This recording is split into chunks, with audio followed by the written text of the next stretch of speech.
Hello. Hello, hello.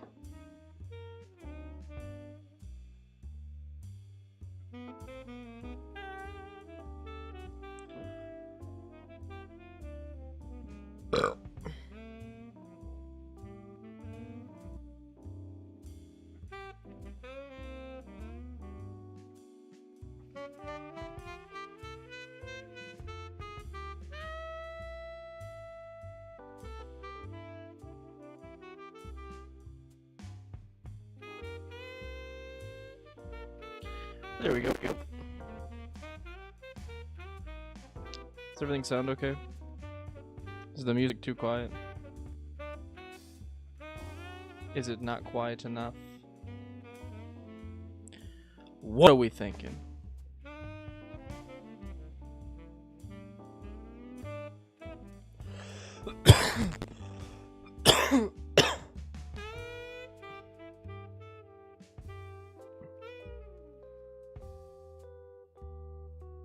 Can I back out of this if I... Ooh, I can. Just waiting to get some people in here before we officially start. It's louder than your voice currently. Oh, really? Louder than your voice currently. Oh, really? Louder than your voice currently. My music is? Oh no.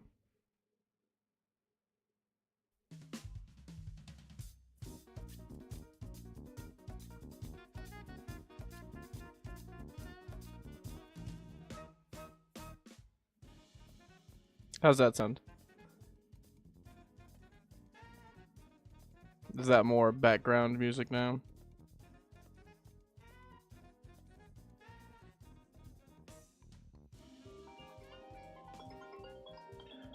I'm getting a FaceTime. 1 second.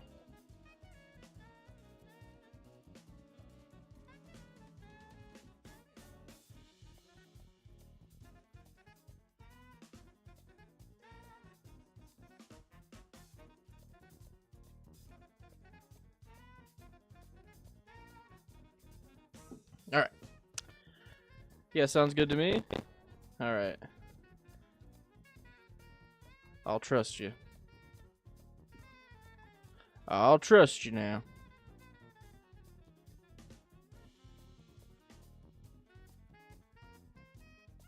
Okay. So it is Friday night. It is so bright on my face right now with both of these open. Holy.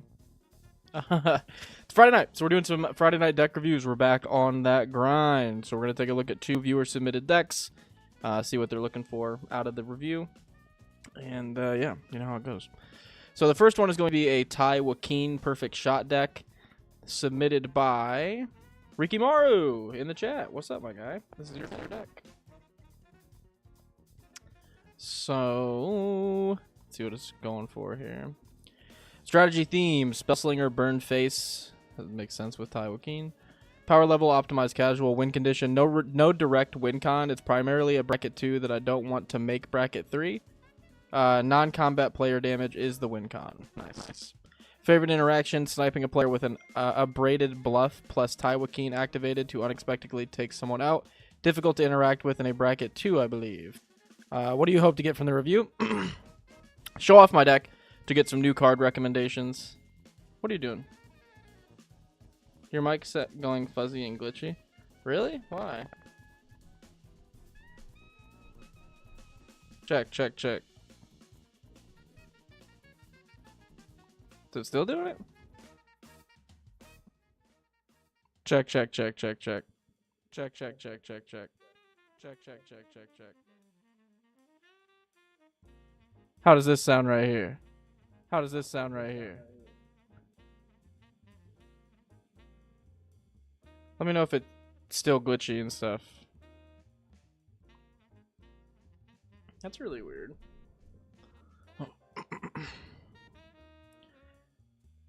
So if you didn't hear this last part, favorite interaction: sniping a player with an abraded bluff plus Taii activated to unexpectedly take someone out. Difficult to interact with in bracket 2. What do they hope to get from their deck? To show off the deck, to get some new card recommendations, get some help cutting some cards, and they are a Patreon member. Thank you very much, Rikimaru. Let me know if this sounds okay to everybody. Okay, it sounds like it's sounding fine now. Okay. So it's not. It's just some words. It'll turn robot. Is it still doing it now? Is it still doing it now?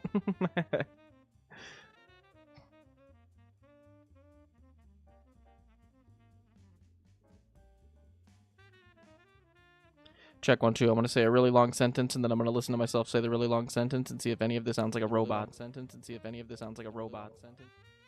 This sounds fine. Well, no one else is saying anything but you, so it might be a you problem.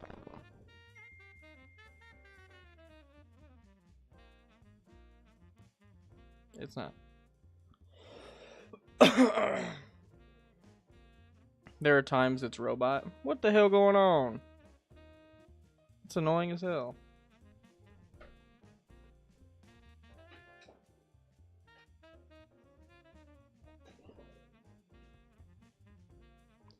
Are we still roboting it up? I don't want to have that happen during the stream.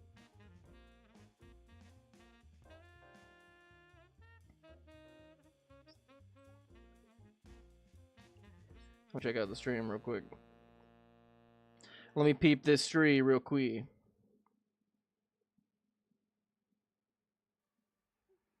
Check, check, check. 1 2. Hello. Do I sound like a robot?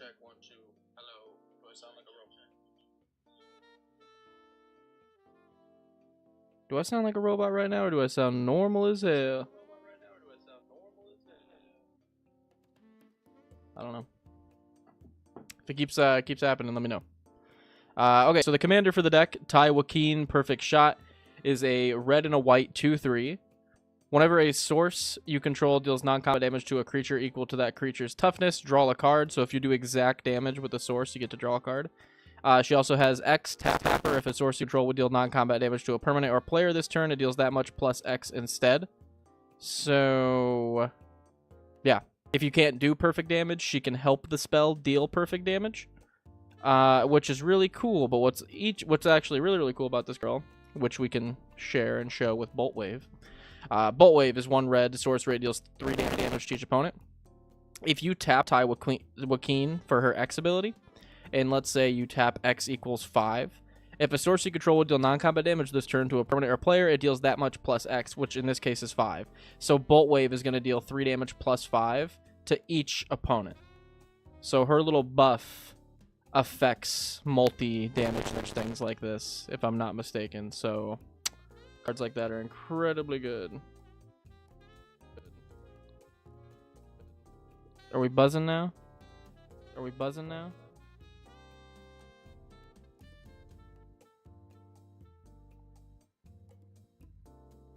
Weird. What the hell's going on? Hello, hello, hello, hello. Check, check, check. 1 2 3. Hello. Hello, check, check, check. 1 2 3. Hello. Every time I check it on the stream, it sounds normal to me. Oh, I hate stuff like this because it's like impossible to fix while you're live because you're just gonna end up having to go off. Yeah, it's infrequent, but that's annoying though. Brand new mic has a high-pitched ringing noise in the background, and now it's all robot-y on live stream. Might have to send this mic back. I ain't gonna have that happen on live streams.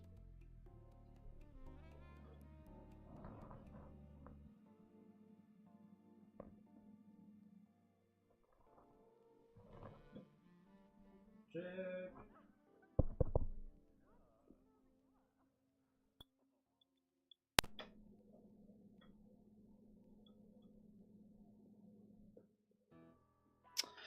I'm not sure. Look what I sent you. I sent you a video. Oh, my phone just died. Ridiculous. Okay. Yeah, just let me know if it's still doing it. If it is, I'm sorry. I don't know how to fix it. I just unplugged it and plugged it back in. I don't know why it would be doing that.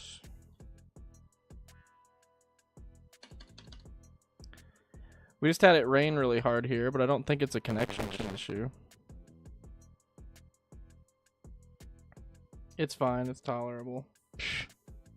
Tolerable, dude. That's what they called me in middle school, dude. Okay. Oh, I hate shit like this, because now I don't know if I can actually be hurt or not.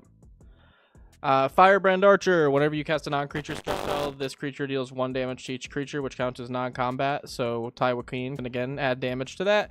Gutter Snipe. Deal 2 damage whenever you cast an instant or sorcery to each opponent. Go ahead and add damage to that with Taii. Rolling Vortex. Same idea. Deals 1 damage to each player at the beginning of their upkeep. Whenever a player casts a spell, if no mana was cast to spent to cast it, it deals 5 damage to that player. Again, both of those effects you can add damage to with Taii. Thermo Alchemist. Tap it. Deal 1 to each player. Untap it. Sorcery and instant cast. Sure. Again, you can add it.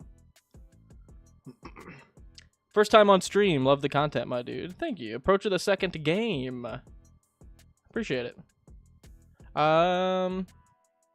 Big score. I am so happy this is organized, by the way. So card advantage. 2 pieces of card advantage. You need way more than that. That's one thing I'd recommend is more card draw. Right off the busy blast. Yeah, less mana ramp, more card draw. Go down to like 10 mana ramp. You don't need to be running 15. This isn't a deck that requires 15. I mean, sure, dumping more and more damage into Taii is going to be good. But like, maybe not 10. Maybe cut down to 12. Like, let's see. I don't think you need Command Sphere. I think you can cut Command Sphere. I don't think you need Knight of the White Orchid. Kind of like the rest of these, though. Mana Geyser, I don't know. 5 mana is so much. Maybe just cut Command Sphere and Knight of the White Orchid. Throw in some more card draw. We'll suggest some card draw after I get through the deck.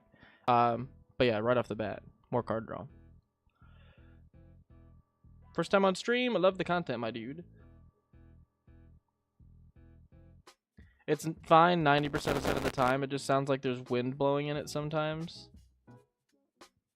No deck requires Commander Sphere. Yeah, I think Commander Sphere is a definite drop. Big score.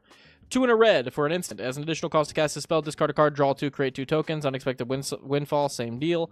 Copy effect, one of them, Spine Rock Tyrant, 3 and 2 red, 6/6 flying, Wither. Whenever you cast an instant or sorcery spell with a single target, you may copy it. If you do, those spells gain Wither. You may choose new targets for the copy.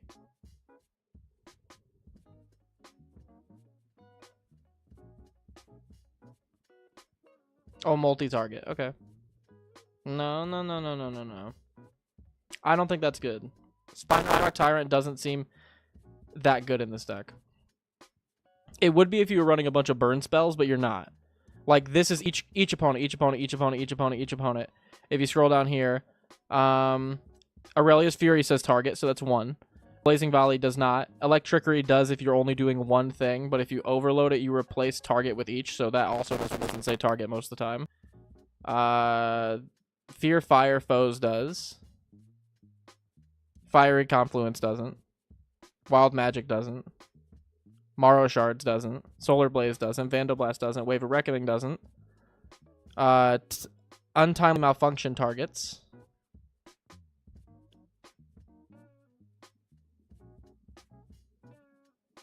Like Mizzix's Mastery targets an instant in your graveyard. Like Abrade. Wear and Tear. I don't think you have like enough target stuff that this is like really needed in the deck.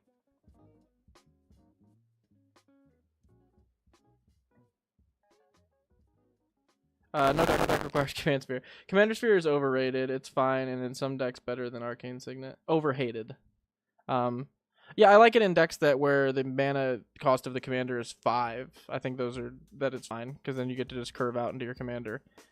This deck, I don't think it needs it at all. Most of the time, you would rather have your ramp on 2 than 3, though. Tell me 3 decks it's good in. Tell me 3 decks it's good in.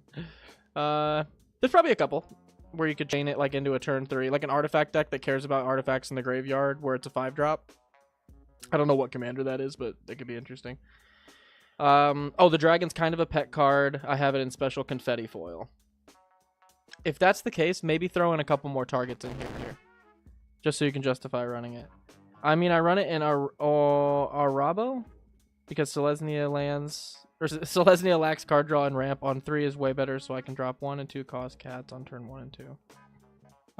That's fair. If your deck requires it, like I definitely don't think it's bad, like as a blanket term. But I definitely think it's way worse than it used to be. Goes in way less decks. Finishers and the Festivities does 1 damage to each opponent and each creature, and then with Taii, you can pretty much do a one-way board wipe with this, which is really cool. Price of Progress deals 2 damage to each player for each non-basic land they control. Again, you can do Taii.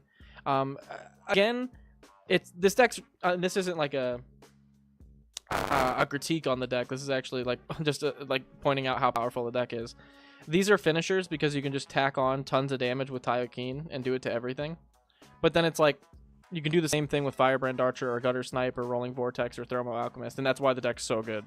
You can just deal damage to each opponent with so many sources in this deck, and then Taii staple on extra damage. It's so disgusting.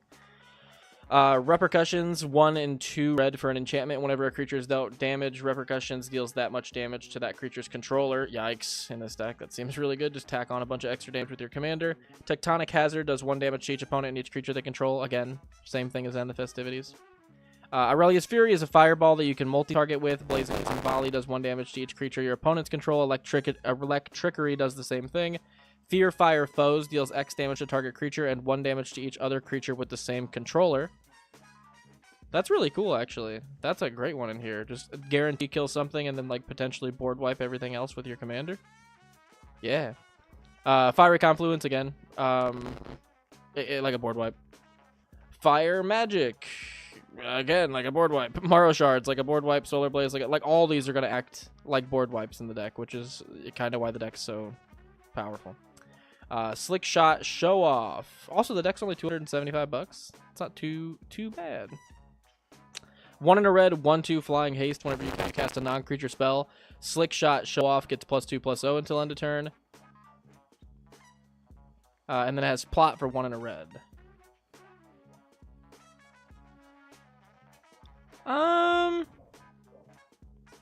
I don't think that's that good in this deck. I think it's worth money because it was really good in Standard, if I'm not mistaken. But in this deck, I just don't think that's the greatest. I think it's a card you could probably take out, in my opinion, for some more card draw. Take out a Slick Shot Show Off, take out Command Sphere, take out Knight of the Right Orchid. Giver of Runes, another target creature you control gains protection. These are all just going to be protection for your commander, I'm guessing. Other creatures you control have Ward, pay 2 life, give it Shroud. Yep, okay. So, plenty of good protection for the commander. 15 pieces of ramp. Again, we already talked about this. I think that you should cut those too. All these other ones I think are very good in the deck. Spiteful Banditry gives you some treasures. Monologue Tax gives you some treasures. Table of Discovery, or Tablet of Discovery is a new one that I actually really like. I think I have one of those sitting right here if I'm not... Yeah, I do. I was just thinking about putting that in the deck. So it's cool to see it here. I think it's a good card. Recursion. Flashback seems great. Target instant or sorcery card in your graveyard gains flashback. In this deck, that seems actually really good. Lorehold Charm. Each opponent sacrifices a non-token artifact, or return target creature or artifact with mana value 2 or less from your graveyard into play, or creatures you control get +1/+1 and can trample. What are you recurring with this one? Like Giver of Rooms, Hexing Squelcher? Or like one of these two guys? I don't know if Lorehold command is or charm is needed.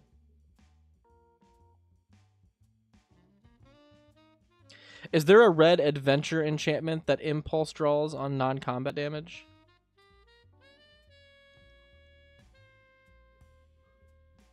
I don't know. I just saw Summon GF and put it in a deck that I'm working on because I thought this was pretty sick actually. Has nothing to do with this deck really, but I think it's a cool card. 2 in a red, 3/2, so you get a 3-drop 3/2. That Chapter 1 and Chapter 2 has you discard a card and draw a card, so you get, what is it, looting or rummaging or whatever it's called, twice in a row. And then the next 2 you get mana ramp. You just get to add a red.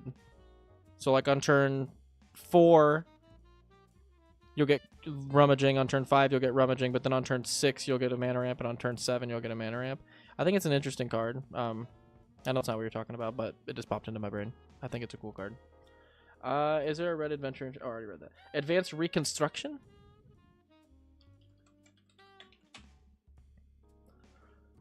3 in a red. At the beginning of your first main phase, mill a card, then exile a card at random from your graveyard. You may play the exiled card. Whenever one or more cards leaves your graveyard, this class deals 2 damage to each opponent. That's really good. Spells you cast from anywhere other than your hand cost 2 less to cast. That's such a cool card. I don't think that's a suggestion for this deck, but that's a really, really cool card. Mythic Mastery, copy something out of your graveyard or copy everything out of your graveyard. Savine's Reclamation brings back something from your graveyard that costs 3 or less. Again, I'm not sure what you're grabbing with this. Like a Runaway Steamkin? Maybe? I don't know. Removal, we got a Braid, Balefire Lieges, deal 3 damage, Blasphemous Axe, Board Wipe. End Blaze Epiphany, X and a red. It deals X damage to target creature. When that creature dies this turn, exile a number of cards off the top of your library equal to its power. Then choose a card exiled this way until end of your turn. You may play that card. I don't think that's very good. I think that's one you could cut as well. Gut Shot. Sure, it just acts like Fireball in this deck for like Taii, I guess. Heartflame Duelist, lifelink on all your stuff seems fantastic. Leave no trace, destroy target enchantment and each other enchantment that shares a color with it. Sure, that seems pretty good. Lightning Bolt, of course, Lightning Helix, Pyroblast, Rip Apart, Soulscar Mage. If a source you control would deal non-combat damage, they get -1/-1 counters instead. I think that card reads like it's good in this deck, but I feel like most of the time with Taii you're just going to be killing everything anyway. So you don't need to have like the backup plan of Soulscar, so I think that's another one you might be able to cut.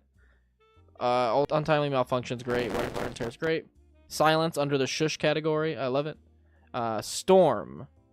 So we got a little Storm going off. We got a Grape Shot in the deck. Are you really like actually popping off that hard to like get the Grape Shot to like deal enough? Because at the end of the day, your commander's just doing so much damage to each opponent. Like, is Grape Shotting them and then like triggering your commander really like the craziest thing? Ashling, you don't lose unspent mana whenever you cast or copy instant or sorcery spell. Discard a card, then draw a card. If this is the second time this is resolved, Ashling deals 2 damage to each opponent and each creature they control. That seems really good in this deck. If it's the third time, add 4 red. Ashling seems great in this deck. Electro, whenever you cast an instant or sorcery spell, add a red. When it leaves the battlefield, you may pay X and have it deal X damage to target player. That seems really good in this deck too. Grape Shot, I'm not really seeing the vision with it here. Mana Geyser, again, I'm not a huge Mana Geyser guy, but if it works for you, then keep it. Runaway Steamkin, again, can add you a bunch of mana so you can start playing more spells on your turn. So I guess that's what we're trying to do here is add mana so we can like heavy mana ramp and then just cast a bunch of shit and then Grape Shot. But your commander's doing so much damage to each opponent with its ability. I say you just lean into that more. Because that shit's tough. Tokens is weird.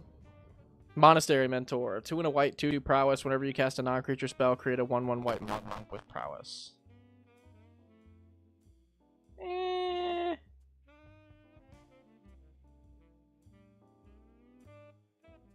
don't think that needs to be in here either. I used to have this problem too where I would like read a value engine that fit what my deck plays, and I was like, that just means it's good in my deck. I'm not saying that's what you're doing. But that's like, I would do that a lot with specifically Monastery Mentor because I thought it was just like, I do it a lot with I did it a lot with Talran too. I would just like throw Talran into decks and be like, getting Drakes is good. And it's like, yeah, but if your like sub-themes and stuff aren't really firing off with tokens and all that, then it's not really doing much. I think Monastery Mentor could probably be a cut. Sunforger I love because you can just grab some of your best instants and sorceries and just play them with your commander. That seems great. Monastery Mentor is good defense, though, creating a lot of blockers for cheap. It is good defense, but if you're running it just for defense, throw like a Ghostly Prison in here. And that would do like exponentially more than a Monastery Mentor would. Actually, throw a Ghostly Prison in here. So then you can just sit behind your like... I would honestly consider maybe throwing in Ghostly Prison and like one other Pillow 40 effect. And just have a couple of ways you could just like slam something on the table and be like, hey, I'm going to sit behind these damage engines and Taii. I don't know, that's interesting. You do need card draw very badly.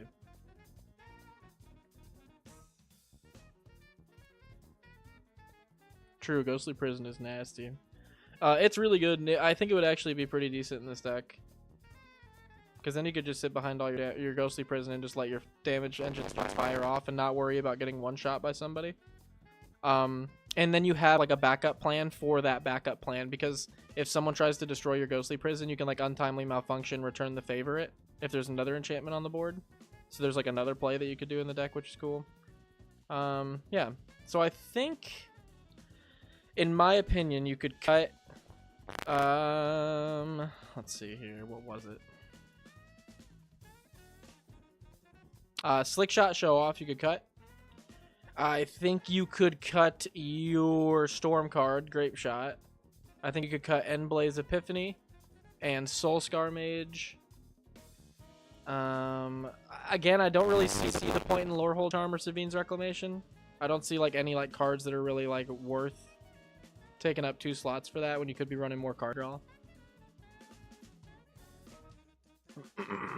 As I said earlier, Virtue of Courage seems perfect for this deck. Virtue of Courage.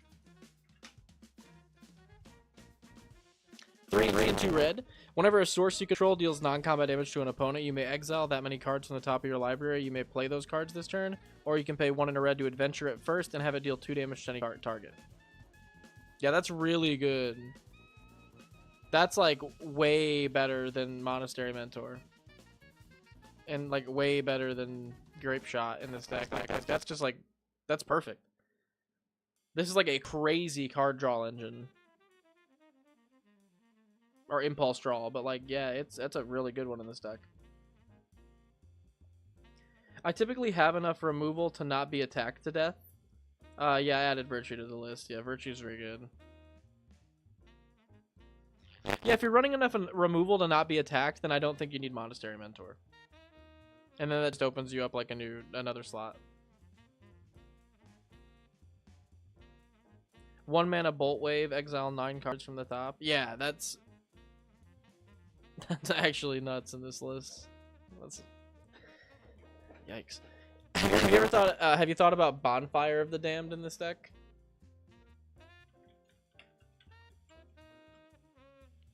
Two X and a red to deal 1 damage to target player and each creature they control, but you can miracle it for X and a red. So if you hit off top, you could just do like a massive hit. But again, this doesn't even seem that good in this deck because Taii just makes all the other stuff so good that they're essentially just Bonfire of the Damned anyways. She's such a strong commander.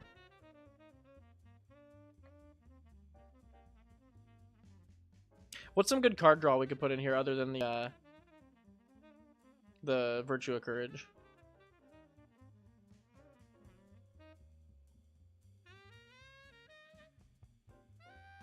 Because that's what's really needed here. I'm going to check out you get a little sneak peek here, boys. I'll check out my own Boros list that I worked on.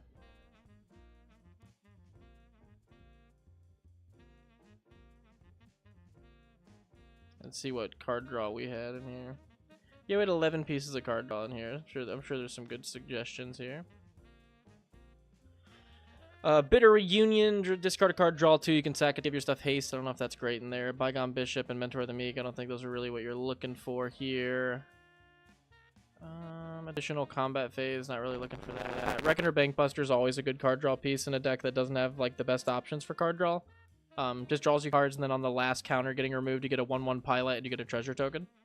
And you get a vehicle that cruises for 3. It's a 4/4. So my pod hates when I play her for sure. She's really, really strong. I think Impulse Draw is fine for red, especially a burn deck like this. For sure, I think Impulse Draw is fine, but I'm just seeing if there's any good recommendations for some straight up draw while we're here. But yeah, it doesn't really look like there is. What other... Oh, thank you for subscribing. Tepid Lemonade. Tepid Lemonade. I always find it funny. Every time someone subscribes during stream, I think of, like, if I had fireworks and, like, pyrotechnics set up just randomly this one stream and they just go off in the background. It's, like, the most high production quality subscribe. Just, whoa, thank you. Okay, what else? I'm not a Boros player. I wish we had LJL in the chat. He's the Boros recommendation king. What does this little plus down here mean? Oh. I don't want that. It's like members only live stream. I'm like, I'm alright. Am I right? Oh, there's the Jessica's Will you were talking about. Yep.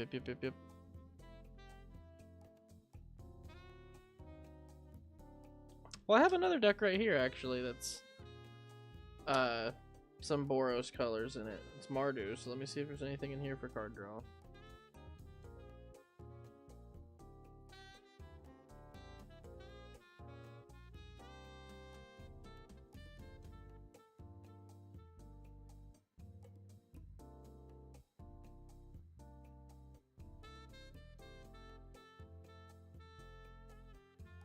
Yeah, I've got some, like, impulse draw, but nothing that's...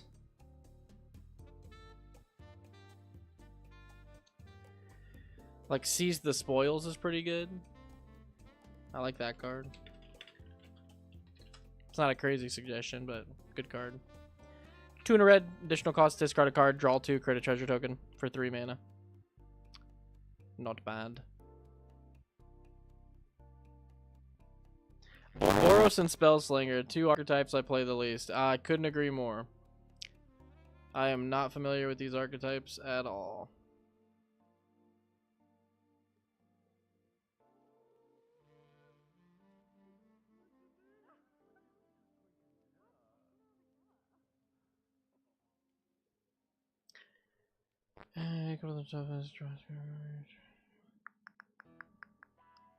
Yeah, I am no use on this one. Chat's gonna have to come in clutch. We got 18 people watching. Some of you guys can come in clutch with some suggestions. Let's see how active you guys are listening, dude. If everyone could like the video right now, that would be awesome. That would be great. What? Boros is like, I'm lost on Boros, man. It is just something that I am not about. Like, I got, like, even my card pool, like, the cards that I have in my collection, they're just, like, not Boros. What about, like, the double damage stuff? Like, what about, like, City on Fire? 5 and 3 red, Convoke. If a source you control would deal damage to a permanent or player, it deals triple that damage instead. No, those aren't good, because then you don't do exact damage with Taii Keen's ability, right? With her, like, draw a card thing where you do exact damage. That doesn't work if you have one of these in play. Right? That sounds right when I say it. Damn, another card that seems like it would be good, but then when you think about it, it's like, not.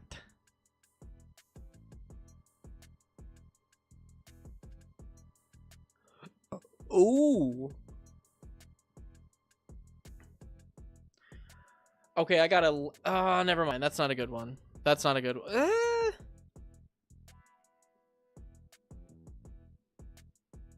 Yeah, same as why I don't use +1 and +2 modifiers. Damn. Okay, so Rikumaru. How often are there enough 1/1s on the table? Or like 2/2s, or like enough of like the same like low power and toughness thing on the table that when you play like a card like End the Festivities or like Tectonic Hazard or like Electrickery or Blazing Volley. No, Electrickery doesn't do it. Blazing Volley, Fear, Fire Foes. When you're playing stuff like that, how often is it wiping like 6, 7, 8 plus creatures and drawing you that many cards with Taii Keen? Like, how often are you drawing like a hand size of cards off of like just playing one of your spells in the deck?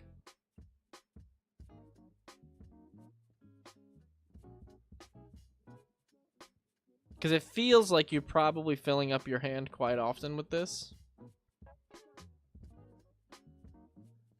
And if that's the case...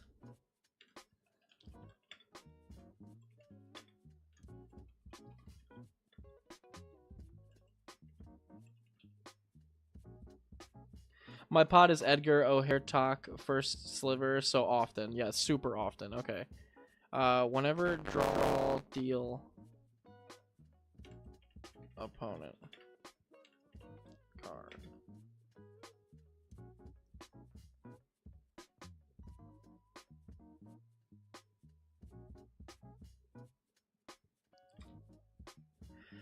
Whenever an opponent draws a card, Razorkin Needle deals 1 damage to them. That could be interesting in the deck.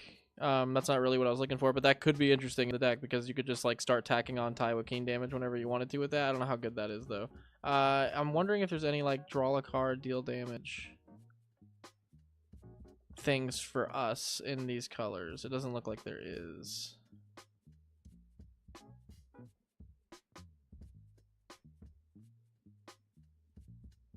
Damn, you have to control another hero. That sucks. Yeah, it doesn't look like there's anything here. What about like if we get rid of the like deal damage thing? It's just whenever draw a card.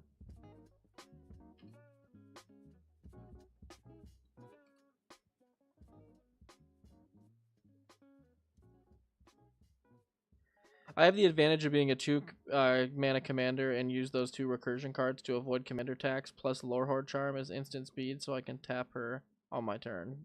Love that. I think that's a great reason to do that. I'm just dumb sometimes. I bought a RC car. I bought an RC car, guys. You want to see it? You want to see my RC car?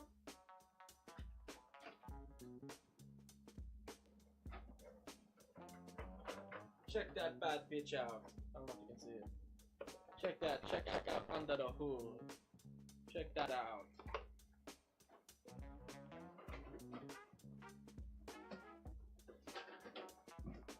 I kind of wanted to get into something that wasn't Magic, just to have like another hobby. I picked up an RC car, dude. But I put the batteries in backwards, and the dude was like, "Oh, you put the batteries in backwards." When I brought it back in, and I was like, "I'm an idiot." And then today it didn't work, so I took it in there, and they're like, "We gave you a bad battery," and I was like, "Damn." I have a copy of Mangara the Diplomat. That would be good card draw. And Aziza Mage Tower Captain. One is card draw, and the other is copy. Aziza.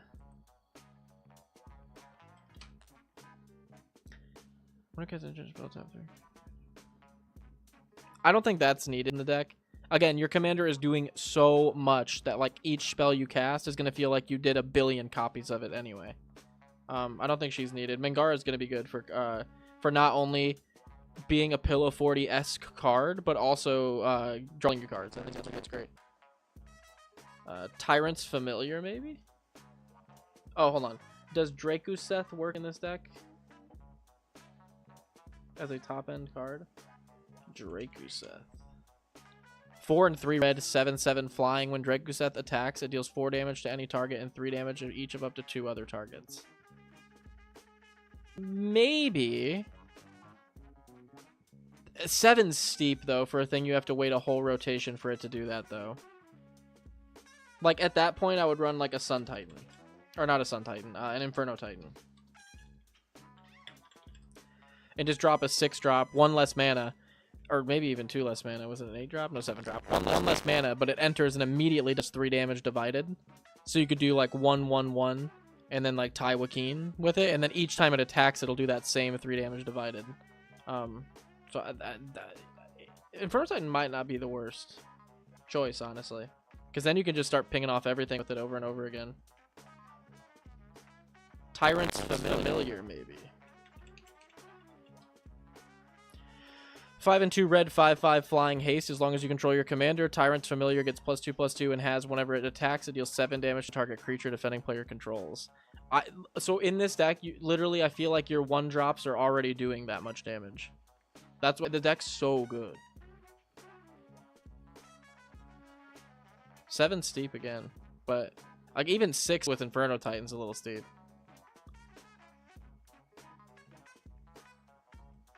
Taii is actually busted. Not actually, but very good. You play like a 1-drop and you're just like, I'll just pump all this mana and do it. And then copy it and do it again next turn. Oh! Oh! Hold on a second.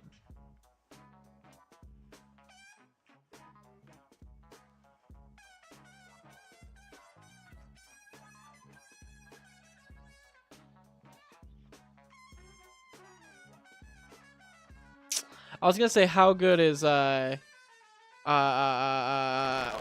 god, how can I not remember the name of that card? Isochron Scepter. Like I was thinking, how many 2 or less instants do you have that you could throw under here that would be good in this deck? You could throw like Lightning Bolt under there. You could throw Electricity under there. Fire Magic. I don't know if Fire Magic does anything. Can you do additional cost when you cast with Isochron? If you can, that's not bad. You could throw a Price of Progress under there. Gut Shot under there. It might be worth it to run Isochron Scepter. Because then you just have a repeatable way to do burn when you run out, or if like in the weird case that you don't have an out, you will have an Isochron Scepter.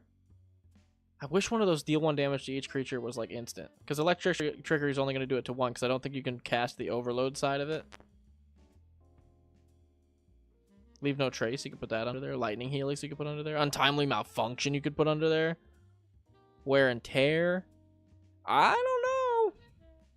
Morrow Shards underneath it. Could you imagine that? Morrow Shards underneath an Isochron Scepter. Yuck. Yucky, yucky, yuck.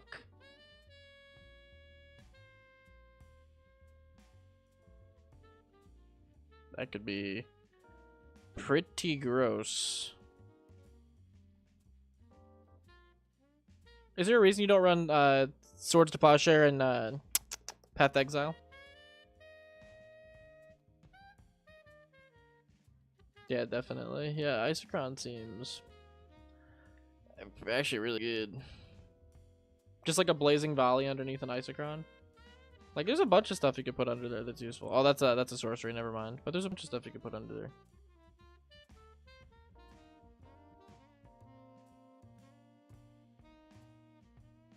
They don't draw me cards.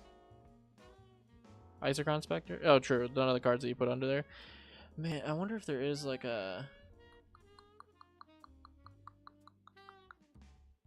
There is like a white... like if an opponent has more cards in hand than you.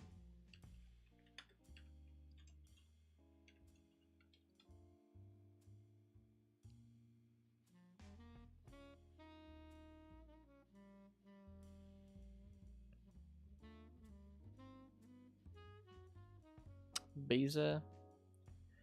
You gain 4 life if an opponent has more life. You make a treasure if an opponent has more lands. You get a 2/2/2 fish, or 1/2/1/1 fish if they have more creatures, and draw a card if an opponent has more cards than you.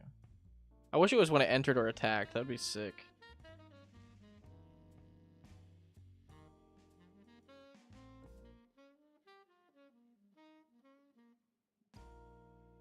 Yeah, it's not great either.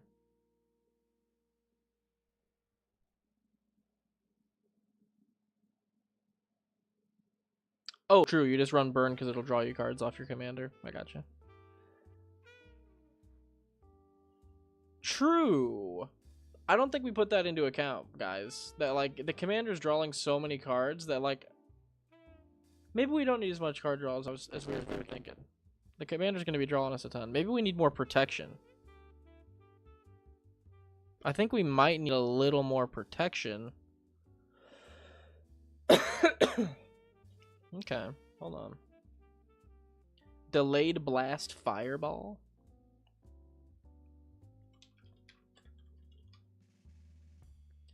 One and 2 red, delayed blast fireball deals 2 damage to each opponent and each creature they control. If this spell was cast from exile, it deals 5 damage to each opponent and each creature they control. This is really good in here, right? Oh, it's a $17 card. Still very good. You get a 3-drop that does 2 damage to everything that's not you, and then you get to tack damage onto it with Taii. Yeah, sure. Yeah, sure.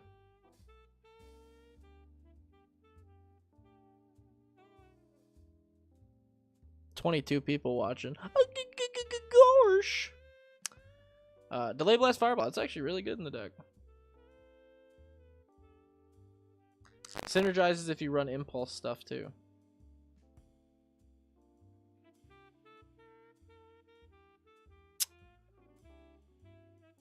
Hello, Seal Test. How are you? I haven't seen that name here before. How are you doing?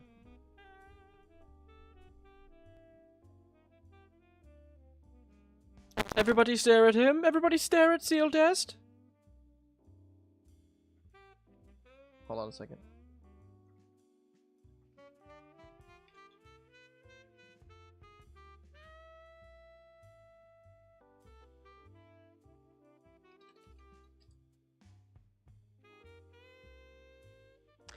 I'm new. You were in my recommended feed. I'm doing good. Hey, that's good to hear. I was hoping my video would get shown to some new people.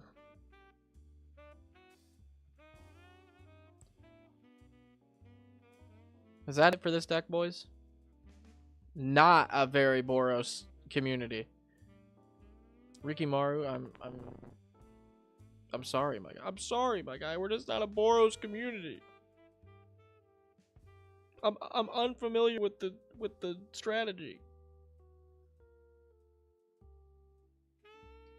Like picking up random cards around my room. Like maybe that'll have something. That's good. That's good. I want to take one more look through this deck and make sure I didn't miss anything cool. I didn't miss anything cool and sweet. Patrick Heemstra, what's up? Maybe the new people have some suggestions, Rikumaru. Hello, my guy. You were recommended in my feed too. Hey, heck yeah. Are you taking deck list? I do for Patreon members and YouTube members, not as like a thing, but as a I did it for free at the beginning and got like hundreds of decks and was like, whoa, this is way too much to keep track of. So I made it a members thing to submit decks, but it's as low as $1 a month. I hate saying it like that because it makes me sound like a. I'm like, for as low as $1 a month, I can give you mediocre suggestions if your deck's Boros. Aloran Searing Light is another one I couldn't think of. Probably not the best for the deck, but could be interesting.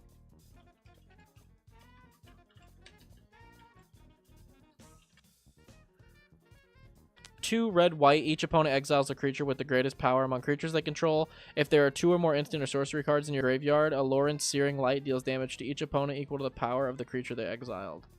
That seems great in here, right? This is like a little sneak attack win con. At its worst, it's a removal for the best thing on everyone's board. And at its best, it's like a sneak attack win con where everyone's like, oh, we lost our best thing. And you're like, no, you all lose. It's worse than you lost your best thing. You all lost life equal to your best thing, and then I tack on way extra with Taii, and you all go away. Is this Spellslinger? Long Shot Rebel Bowman is also good. Long Shot. 3 and a red, 3/3 reach. Non-creature spells you cast cost 1 less to cast. Whenever you cast a non-creature spell, it deals 2 damage to each opponent. Ooh! You get a cost reducer and a little zap on everything? That seems great. For 1 more than Gutter Snipe? Yeah! Yeah! What's the other guy? What's the other dude? This dude's like Buddy. There's a card for him too. And he was pretty good when I saw him. I run it in Feather. Yeah, that seems really good in Feather. What's his little buddy's name? There's a card for him. TLE. Set. TLE. I was reading him the other day and was like, that's actually a good card. Hugger Bee? I'm gonna type in B. Smeller Bee or something like that. I just remembered it. I'm pretty sure that was it. Smeller Bee.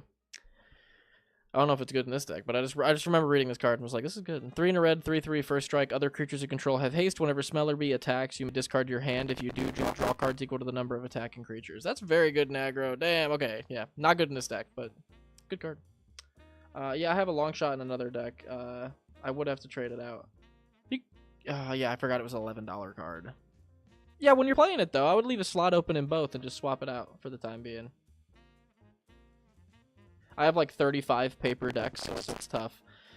Yeah, I'm starting to get there. I'm starting to actually build all my decks IRL, obviously, for the videos. So at the moment, I have like 12 IRL decks stocked up. And I'm like, okay, we're actually getting some decks built up here. Which feels nice, but it's also like a little freaky, having that many things. I am starting to double up, though. I have like 3 Psychosis Crawlers, and I'm like, shit.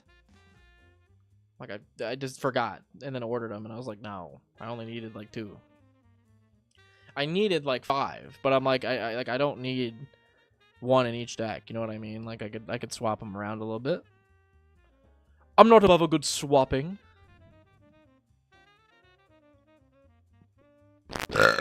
Oh, my stomach. Oh, my stomach. I'm so sorry. I'm so sorry. There's freaking 19 people in here and I'm belching it up. 10 out of 10. Ooh, 10 out of 10 though. But did your belches get a 10 out of 10 though? Never mind, that one was better. Mike keeps peeking. Hey, that's how you know there's a good burp right there. Hey, that's how you know there's a good burp. Just clipping the mic with it. Freaking Mint, dude. I don't remember you being here. What's up, freaking Mint? How are you? You want to see my race car? Just everybody that joins. Do you want to see my RC car? I might do a stream where I'm driving around my RC car. Would that be something you guys would watch? Just a chill stream where I maybe have like a lav mic on, and I'm just driving around like a car. We might like strap a cam to the car. That would be cool. Good, my boy. I hope you're doing good. Yeah. POV RC car. That would be cool, dude. A POV RC car stream where I'm on lav mic just talking. That'd be kind of neat. Going on a walk. Or I wear like a GoPro going on a walk and walk with my RC car and do a little chit chat. Little chit chat stream like that.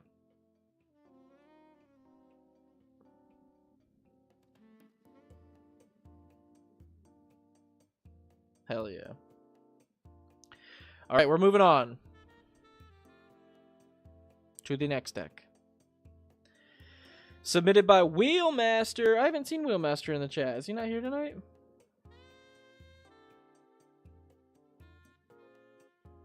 I'm gonna go to the bathroom real quick. Give chat a little time to get to know each other, dude. Freaking Mint. Have you ever met Seal Test, dude? Ricky Maru, you ever talk to Moonities? Moon90s? You ever talk to that guy?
POV RC car? Hell yeah. Love your hair. Mint. Beautiful eyes. Oh, no.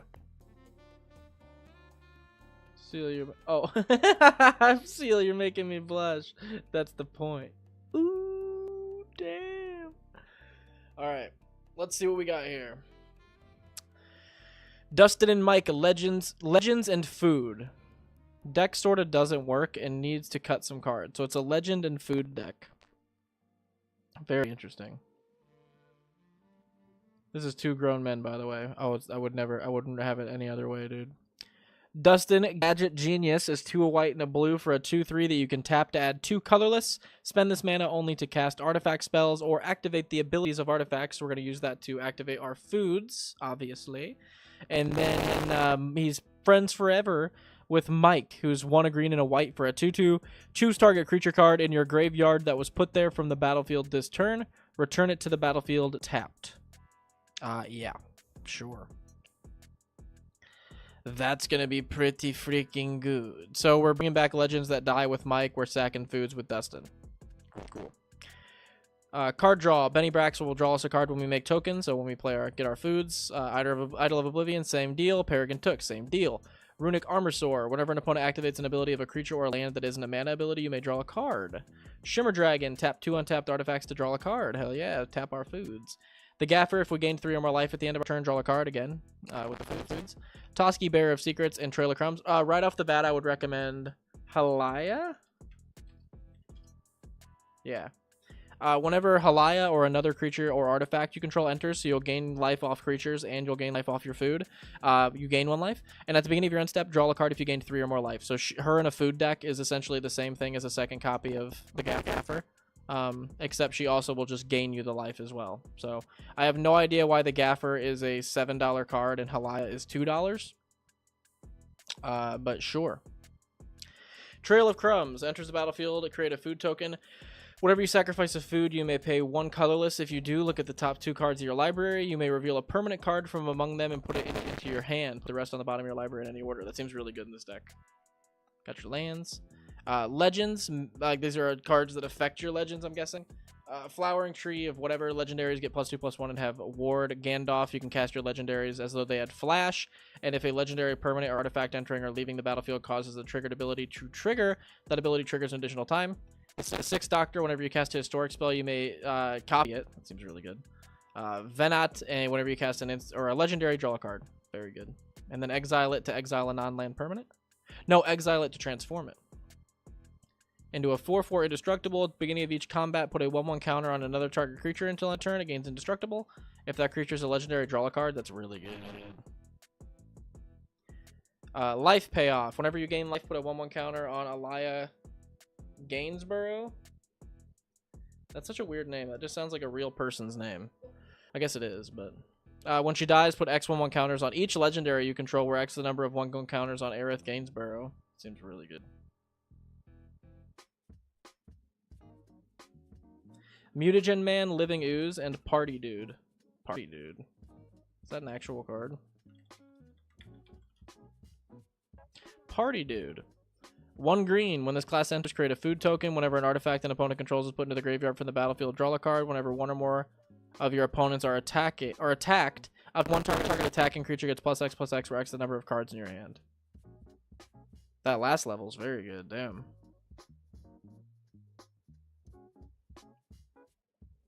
Savvy Hunter.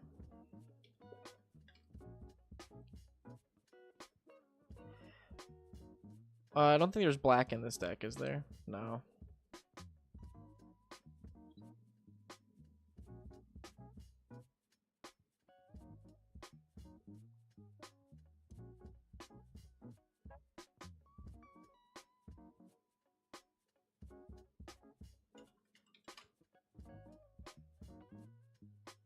Feldar Sovereign, 5 and 2 white, 4/6 vigilance, last lifelink. At the beginning of your upkeep, if you have 40 or more life, you win the game. That's such a cheesy card. Too cheesy. Too cheesy for me. Savvy Hunter. Oh, never mind. I just read that right. At the beginning of your end step, if you gained life this turn, return target creature card from your graveyard to your hand. If you gained 7 or more life, get returned to the battlefield. That's a cool card. Griffinary, make griffins for gaining life. Make more birds for gaining life. Put 1/1 counters on stuff for gaining life. Get 1/1 counters for sacking artifacts. And put 1/1 counters whenever you gain life. Cool. Academy Manufacturer's must. You get all 3 whenever you make 1. Boromir, Warden of the Tower, 2 and a white, 3/3. Sack to make your board indestructible. Counter stuff that's free. Great. Goldforge Stop Tricks. Each legendary permanent you control has Ward 2, which is going to be fantastic.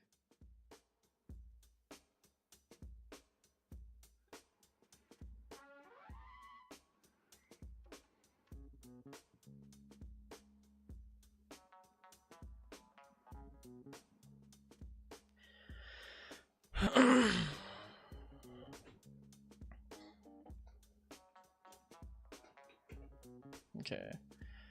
Goldforge Thought Trips gives all your legendary permanents Ward 2.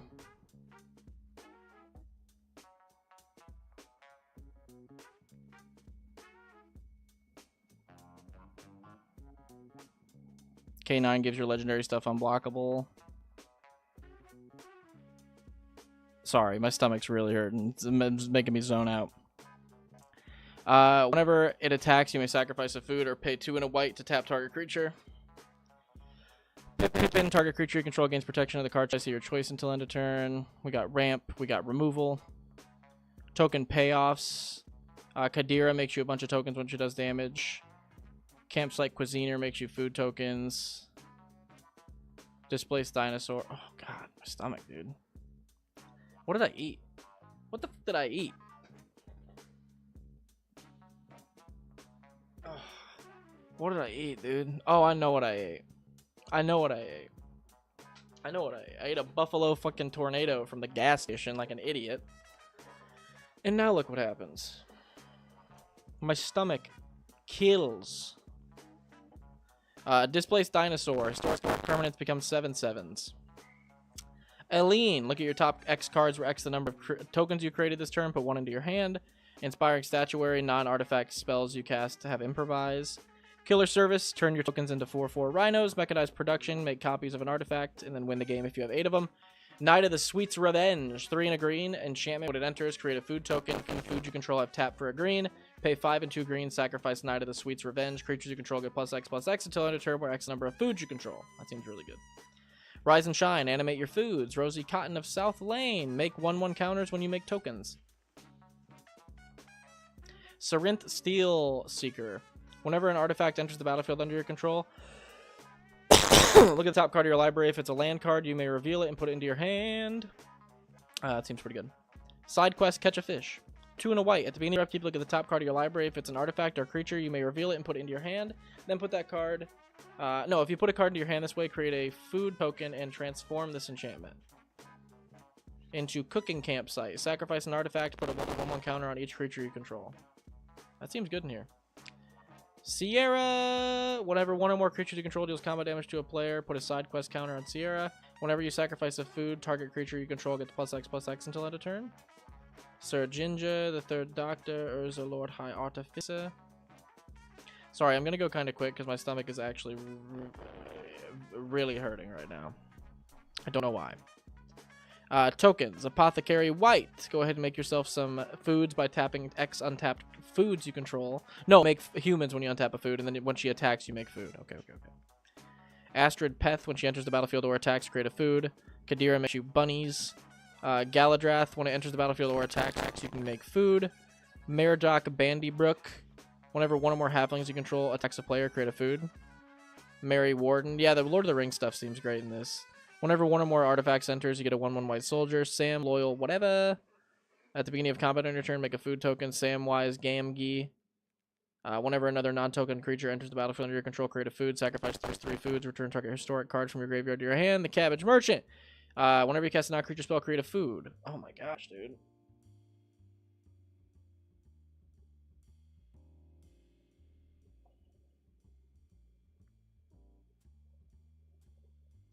Shit is crampy. Create a food token whenever an opponent casts a non-creature spell. It seems really good. Tireless Provisioner, landfall becomes foods. And sideboard, I'm going to skip for right now. Oh my gosh. Sorry about that. Any suggestions for this deck? It's a Legendary Matters food deck. Someone said Sir Ginger for card advantage. Has trample, hexproof, haste as long as an opponent controls a planeswalker. Whenever another artifact you control is put into the graveyard from the battlefield, put a 1/1 counter on Sir Ginger and scry 1. Sacrifice Sir Ginger, you scry 1 equal to its power. Or gain life equal to its power. That's not bad in here. Has gain life on it. I don't know if it's card advantage, but it's card fixing for sure. Reverse engineer for card draw. Oh, card advantage. That's an interesting definition of card advantage. I totally get what you're saying though, because you are getting like an advantage on your top card and all that. Reverse engineer. Draw 3 cards, improvise. So it could be a 2-mana, draw 3 cards. Yeah, that seems great. Mutagen Man. X2 green, 2/3 trample. Activated abilities of artifact tokens you control cost 1 less to activate. When it enters, make X mutagens. Yeah, that'll be great in your deck. Feels like this deck is trying to do everything at once. It is trying to do a lot, it feels like. And they do need help cutting cards. So if there's any cards in here that you guys think need cut, go ahead and post them.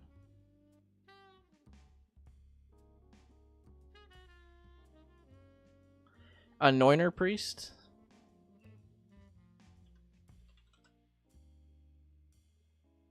One and a white. Whenever a creature token enters the battlefield under your control, you gain 1.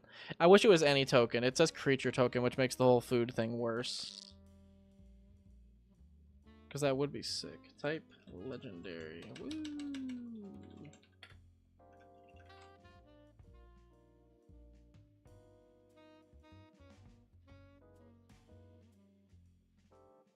Did you run Eleanor in there? Yeah, you do, in your ramp.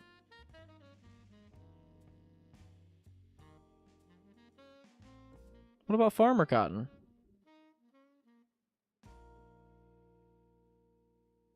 Farmer Cotton seems great. Dump all your mana into him, and then you just get a shit ton of halflings and then a bunch of foods. Play him for like 6, and you get 4 halflings, 4 foods. That seems awesome.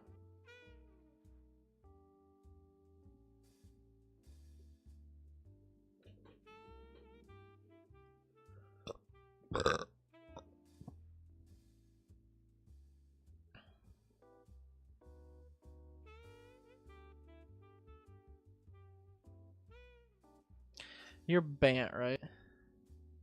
Yeah.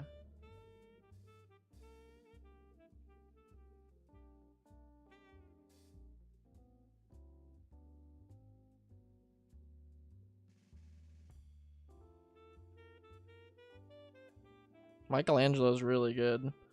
$5, that's not bad. This is a good card. 1 and a green, 2/1 trample at the beginning of your second main phase. If you attack this turn, put a 1/1 counter on target creature and create a food token.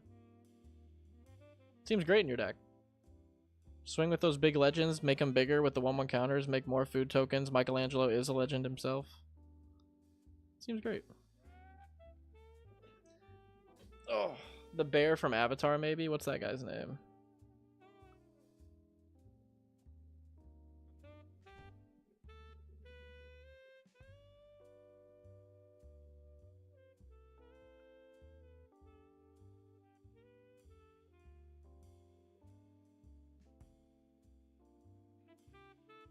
Do you run the Shire?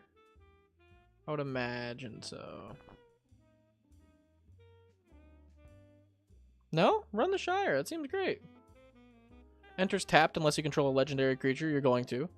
Add green. Just take out a forest for the Shire. 1 and a green, tap it. Tap an untapped creature you control to create a food. That's great in your deck. The bear from Avatar. It was near the top. Creates a food for every legendary.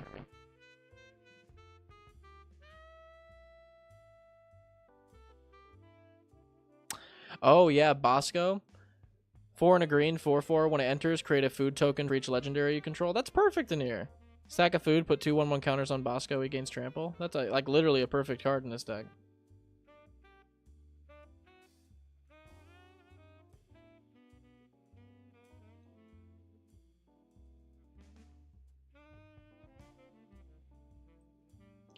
I was also working on a legend tribal token deck, funnily enough.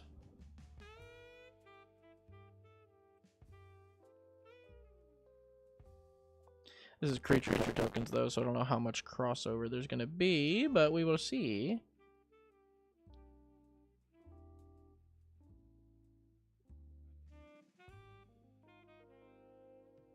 Yeah, it doesn't seem like a lot.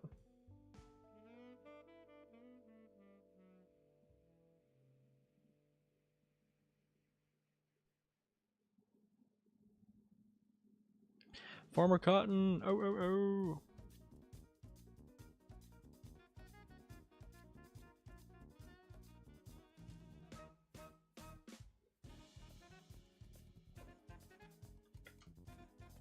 Oh, token's gonna be way too many though. What artifact?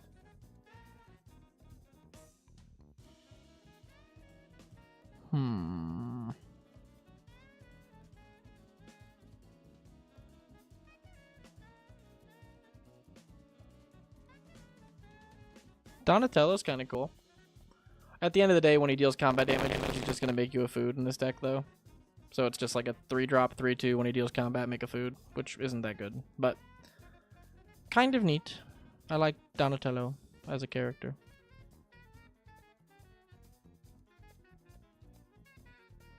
What about the other Donatello?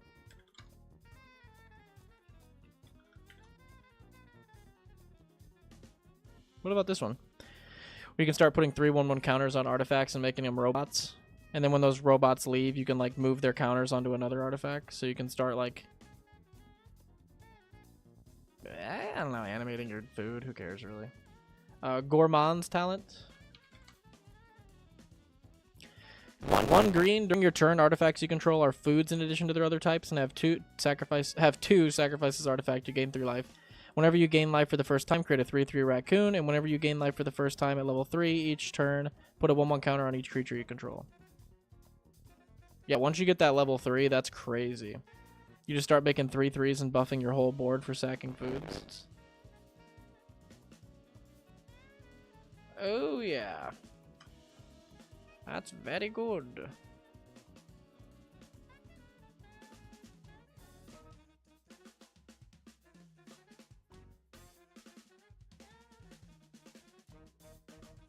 Banquet Guest is kind of a cool win con for you. X, a green and a white, 0/0 affinity for food. So this thing can just come out huge. Trample enters with a number of X, twice X 1/1 counters on it. Jeez. So if you just dump 5 mana into this and you have like 7 treasures or 7 foods, this thing will come out as like a 20/20. Trample, and then you can pay 2, sacrifice a food to give it indestructible. And it protects itself. That seems actually pretty good.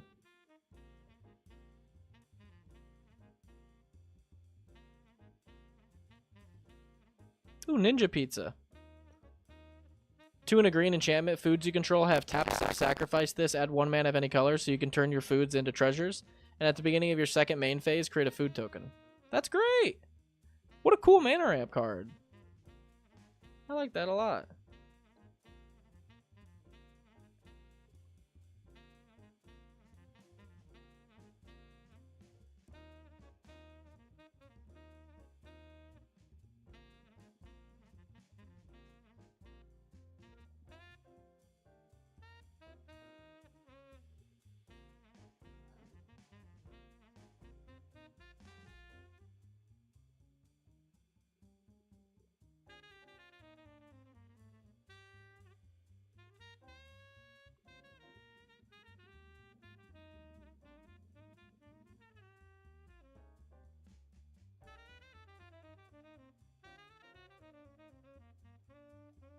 That seems good, right? Lita? 1 and a white, 2/1. Whenever a creature enters, choose one that hasn't been chosen. Put a 1/1 counter on Lita. Create a food token or scry one. So you just get a creature that either gets bigger, you get to card fix, or you just get to make food tokens when other creatures enter. That seems actually great in here. Courier of Comestibles? The hell did that mean?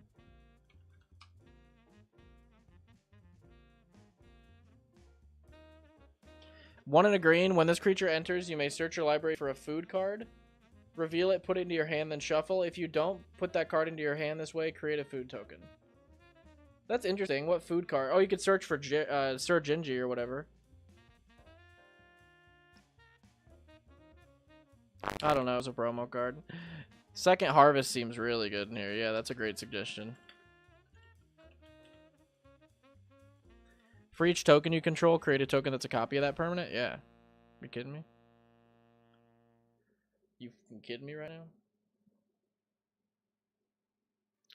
now? What about the angel that makes you like 4/4 angels when if you gained a certain amount of life?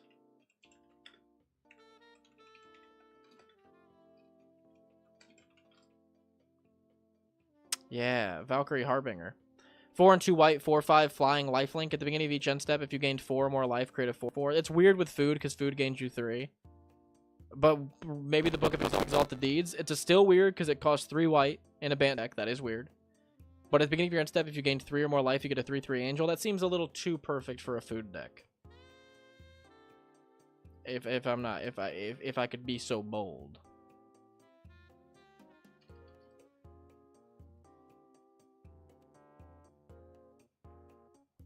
You could always run Crested Sunmare as a win con. Just start getting 5/5 indestructible horses at the beginning of your end step. Each end step, if you gained life, so you can sack your food tokens during other people's turns. Crested Sunmare definitely needs to go in that deck. Angelic Accord. Oh, right here, yeah. If you gained 4 or more life, put a 4/4 angel. It's a little weird with the food, so I do get not running it, but I still think that's pretty fucking good.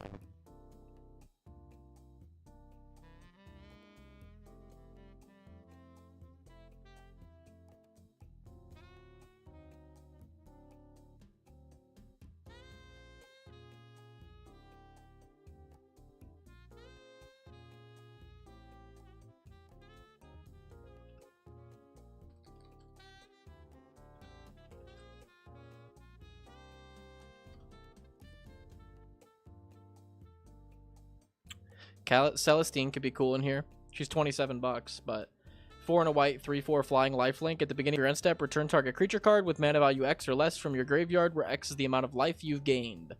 Kind of a cool way to get back your commanders, because or Mike at least, because it costs 3. So you could sack a food token, get back Mike, and let it go to grave with Celestine. But also, I feel like there's a ton of creatures you run in this deck that cost 3 or less. Like 3-drop, 3-drop, 2-drop, 3-drop, 3-drop, 3-drop, 1-drop, 2-drop, 3-drop, 1-drop, 2-drop, 3-drop, 3-drop, 3-drop, 2-drop, 3-drop, 2-drop, 3-drop. Yeah, like, Celestine seems awesome in here.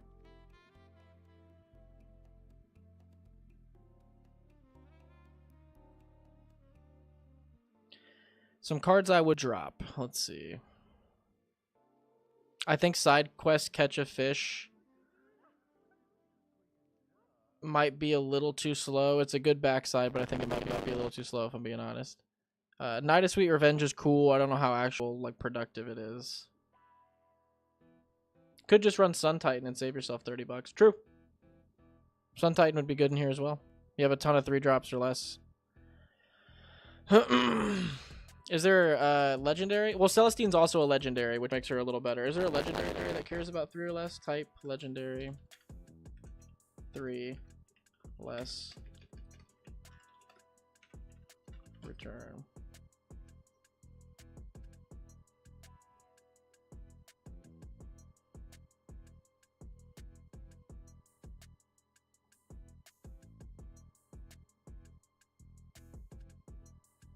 Oh no, just run Tashar. Yeah, duh. Just run Tashar. 3 and a white, 2/2. Whenever you cast a historic spell, return something with 3 or less mana value from your graveyard to the battlefield. So all your legendaries, just return your other legendaries, because all your stuff's so small.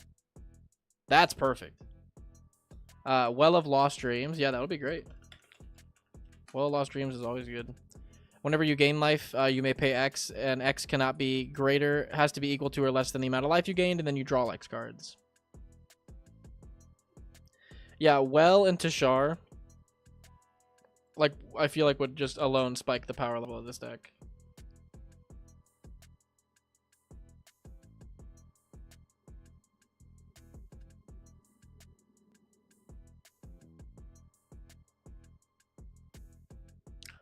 Oh yeah, Will's really good in here. All your spells that are white or blue cost X less, where X is the amount of life you gained this turn. Like, how many white or blue spells do you... I mean, like, quite a bit.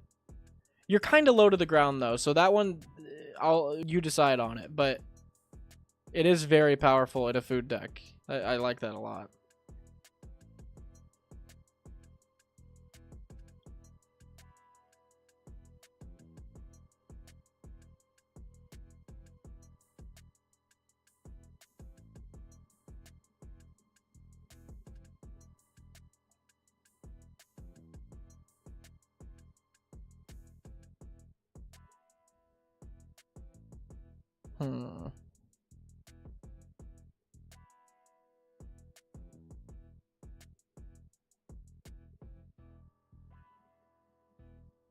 Aren't there some cards from Thunder Junction that cared about food?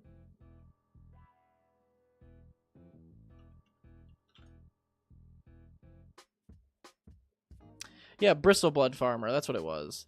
2 and 2 green, 5/5 trample. When it enters, create 2 food.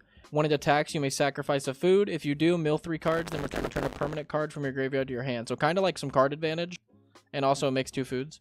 But there's got to be some more. OTJ set.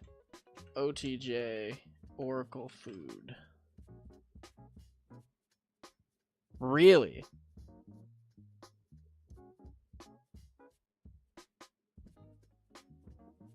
That's crazy. Is there anything else from Big Score that has food?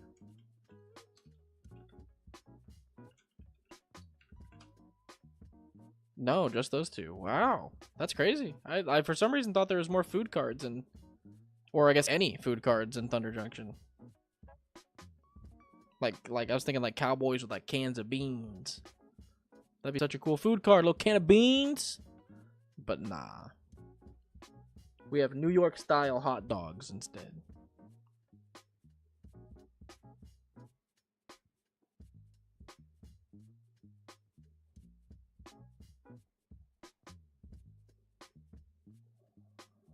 Oh, what about,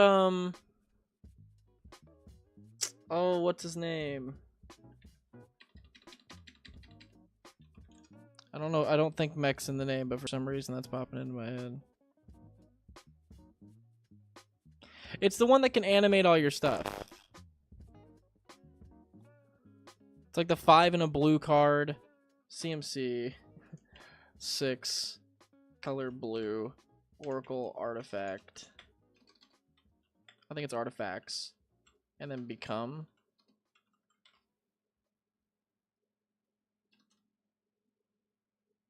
Cyberdrive Awakener.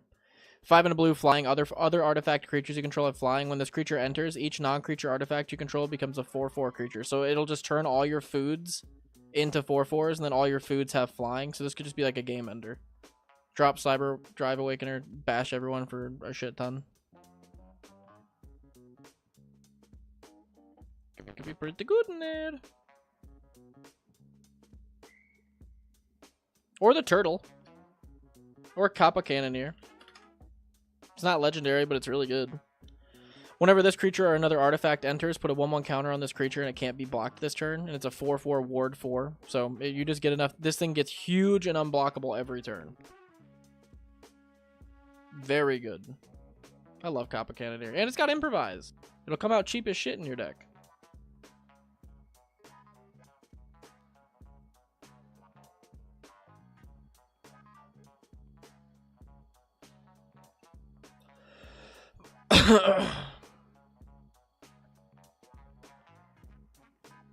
I actually kind of like Perry Brown in your deck too, because you're doing the legend sub theme. The first historic spell you cast each turn has Convoke. So yeah, you literally get to just convoke your first spell each turn, or your first historic spell. So like all your historic spells have Convoke, the first one you cast. And like I feel like that interacts really good with stuff like Kadira in your deck, who's making like all those bunny tokens. And you just run 45 creatures in the deck, so Convoke on all your stuff's gonna be, or on your first legendary thing's gonna be pretty good. But the fact that you run Kadira, I feel like that could be a little good interaction as well. Perry Brown's just really solid.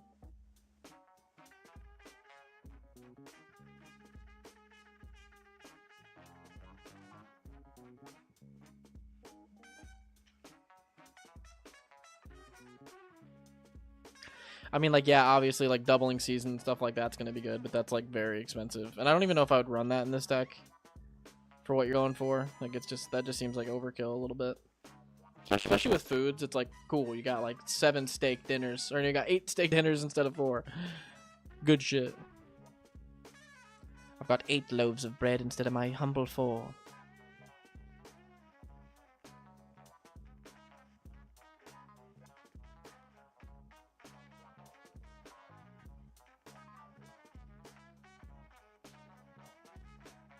Got 4 people watching now. We lost a ton of people. They probably know we're about to dip.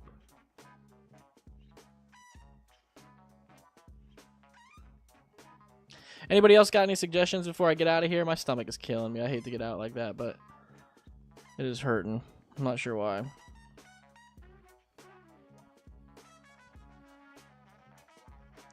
Oh, Junkwinder's a good one, yeah. Affinity for tokens. Whenever a token enters the battlefield, you get to tap something and it doesn't untap during the untap step. Yeah, so all your foods are just like, yeah, so I like I never saw the artwork. Was a bunch of squirrels and like treasures and stuff like weighing this big thing down. That's really cool. But yeah, every time you make a food, you just get to lock something down. That seems really good. Feel like the deck needs more cuts than suggestions at this point. 100%. So let's see. What could we cut from this? So my personal opinion on cuts. I like all your card draw. I think all that's very good. 35 lands is a little light. I know we're not trying to add stuff, but that's a little light. I don't think Flowering of the White Tree is that good. I don't think it's a $10 card good. 2 white's a little awkward. +2/+1 and ward 1 for all your legendary stuff is gonna be good, but like, are you really leaning into the legend theme enough that Flowering of the White Tree is like, yeah, no, that is a really good effect. I'm reading it again and I'm like, protecting all your stuff and giving it +2/+1 like for 2 mana is really good. Oh, I need flowering in this deck, though. This is a legend token deck.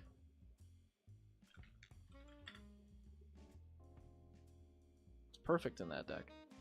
I don't know if you're making enough creature tokens to make flowering of the white tree worth it, I guess.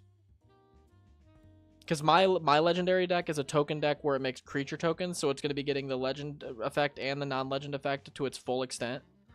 This deck is pretty much only going to be getting the legend effect and like maybe sometimes the non-legend effect. I don't know. That might be a cut for me. Maybe weigh that one out personally. I think Aerith is great. Aerith, Last Ancient. All the life payoffs are going to be good. More tokens are going to be good. Protection. I think Nimble Hobbit can get out of here.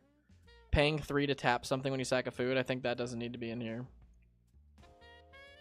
I think you could probably get rid of either Canine or Pippin and feel pretty good with like a little 3-card package for protection. I don't know if you need to go this deep for protection. Like, your deck's very low to the ground. I think it's going to survive. So I think probably keep Boromir, keep Gold Forge because it protects all your legendaries, and keep Canine, and probably cut Nimble and Pippin, in my opinion. Ramp's good. Removal is good. Token payoffs. You actually might be able to remove Kadira just because she's not doing what your deck's trying to do. She's making rabbits instead of food. Campsite Cuisine seems good. Displaced Dinosaur is expensive, but it's also very good. It turns all your shit into 7/7s. I personally don't run this one in my legendary deck, so it might be a take out. But if you like it, keep that shit, dog. Non-artifact spells have Improvise. It seems really good in this deck. Killer Service is great. Mechanized Production. Knight of the Sweet's Revenge. I think you could probably cut Knight of the Sweet's Revenge, especially because you run Rise and Shine. And if you put some of the other stuff we suggested in here, I think it's just better than that card. Rosy Cotton's great. Sarinth Steel Seeker is okay. No, it doesn't say non-token. Never mind. That's really good. I was going to say, I'm like, yeah, if you get all your mana rocks to like search for stuff. But no, all your foods get to search for stuff. That's actually really good. Keep the dino. Keep the dino. That's fair. Side quest Catch a Fish. I think that's too slow. Like, sometimes it just won't hit, and then you have to wait. And then you're waiting to, like, pay 3 mana. And sack. I just feel like there's better cards. I think that could probably get cut. Sierra, whenever one or more creatures you control deal combat damage to a player, put a quest counter on Sierra. Whenever you sacrifice a food, target creature gets +X until you X the number of quest counters on Sierra. Oh, and create a food token. Okay. I was gonna say, I'm like, I feel like she should make a food token. Sir Ginger, we like that. The Third Doctor, we love that. Urza, Lord High Artificer. I mean, it turns all your food into blue mana. That's pretty good. Apothecary seems good. Asteroid seems good. I don't think Galadriel's that great. If you're using her just to make food, she's a 5-drop that you have to wait a whole rotation to even get to use. And then once you get to use her, she makes a food token for attacking as a 5-drop. I think she can get cut. She's not that great. Miradoc seems fine. There's an example right there. Miradoc's doing the same thing Galadriel's doing for 2 mana. Mary Warden seems great. Sam's always good. Cabbage Man's always good. Tyler's Permission is always good. This is tough to get cuts. Those are my recommendations for cuts. Hidden Urza Commander, LOL. Yeah, literally. Might be. That's about all the suggestions I have for cuts. Like, I like everything else in here. I think it's fine. I think the deck's probably doing what it's supposed to do. Well, up here it says deck doesn't work, needs cut. That's so interesting. It feels like it would do its thing.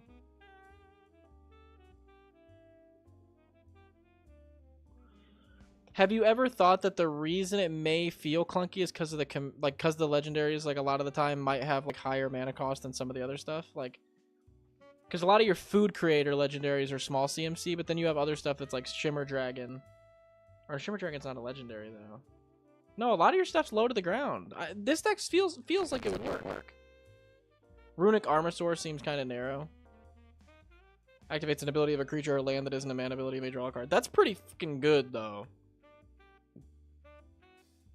I don't know. I might disagree. I think that's pretty good. In a four-way thing, I feel like so many creatures are activating abilities.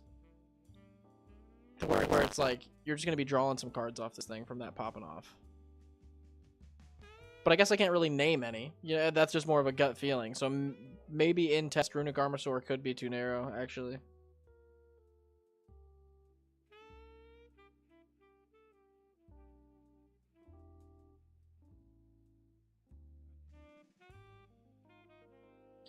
Oh, I missed Hot Dog Cart. When this artifact enters, create a food token, add 1 mana of any color. Sure. It's a mana rock that makes a food token. Sunset Sarsaparilla makes a food token. Yeah, okay. Runic Armasaur is an all-star. Okay. I was gonna say, my gut feeling is that it would be pretty good. It feels like you would draw quite a bit of cards off that. Also, what's up, Yorsum? You joined at a bad time. I think we're about to hop off. But not right now. Shortly, though. Maybe just my experience, because when I play it in my Laza deck, I never get to draw off of it. That's fair. All good, man. Do you have any suggestions for that? It's a Legends Matter food deck. With Dustin and Mike.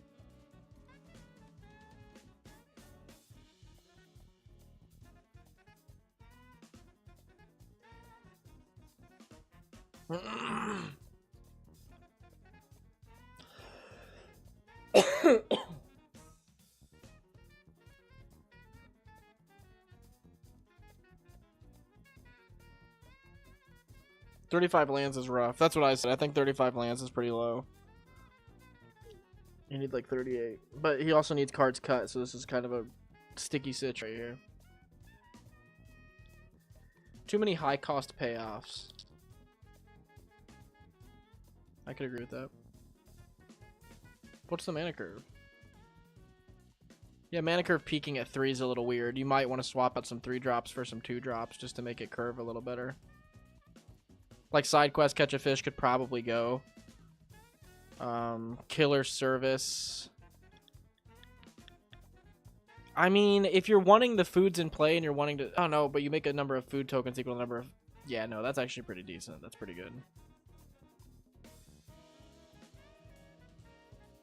Hobbit Sting is okay. I don't think you need to run it just because it says food. It's like... I think a Path to Exile would be better than that.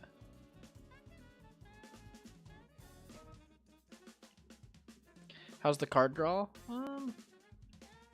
It's not bad. There's 8. It's not like as much as you'd like to see, but you must have not seen my 32 land count in Taii. I did not see your 32 land count in Taii. Are you kidding me? Yikers! Oh my god, dude. Cutting cards and adding cards must be a nightmare for you. You're like, I can't cut any more lands. You know, they're like, cut a land. You're like, I physically can't cut any more lands. I'm at 32. What? Wow. Yeah, we got 8 pieces of card draw. It's not terrible. I offered a couple of suggestions, like Halea is just the Gaffer except cheaper. I think that would be another good form of card draw in this deck. Shimmer Dragon does work for card draw. It works. Certain colors, man, they just like treat people right. Like when I run monocolor, like whenever I build monocolor decks and I test them, I always get the lands I need in my hand. It's always like, here's 3 lands, here's 3 lands, here's 3 lands. Every time I build a multicolor deck, it's like, here's 2. Take 1. Here's none. Here's 2. It's like, oh my gosh, come on, man. Like,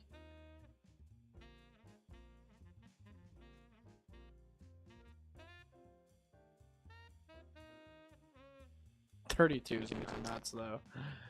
That's pretty crazy. All right, if no one else has any suggestions, I think I'm going to hop off for the night, guys. I gotta get up kind of early. I got a buddy of mine coming over. We're gonna make some music together, so I gotta make sure I get up early enough to meet him. But thanks for checking us out. Thanks for watching, boys. Appreciate it. We had like 28 people in here at the peak. And then that pummeled down to like 4 when I started asking people for likes. They were like, stop pandering, dude. I was like, I won't like my video. And then they left. It works. Later, man. Feel better. Thank you, man. I don't know what's going on. It's like my stomach is killing me. It's like a weird, like, crampy feel. Like, it's definitely IBS. Every single time I have any stomach pain, all trails lead to IBS, so what you gonna do? Anyway, boys, have a good night. I hope you guys enjoy yourself.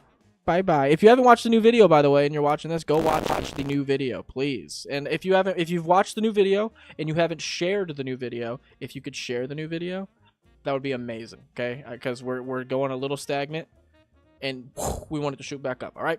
I got it posted on Reddit, and it's actually doing pretty good over there. A lot of people are actually really enjoying it, which is a shocker for Reddit, so I'm going to take that as a blessing. But yeah, appreciate you guys. Have a good one.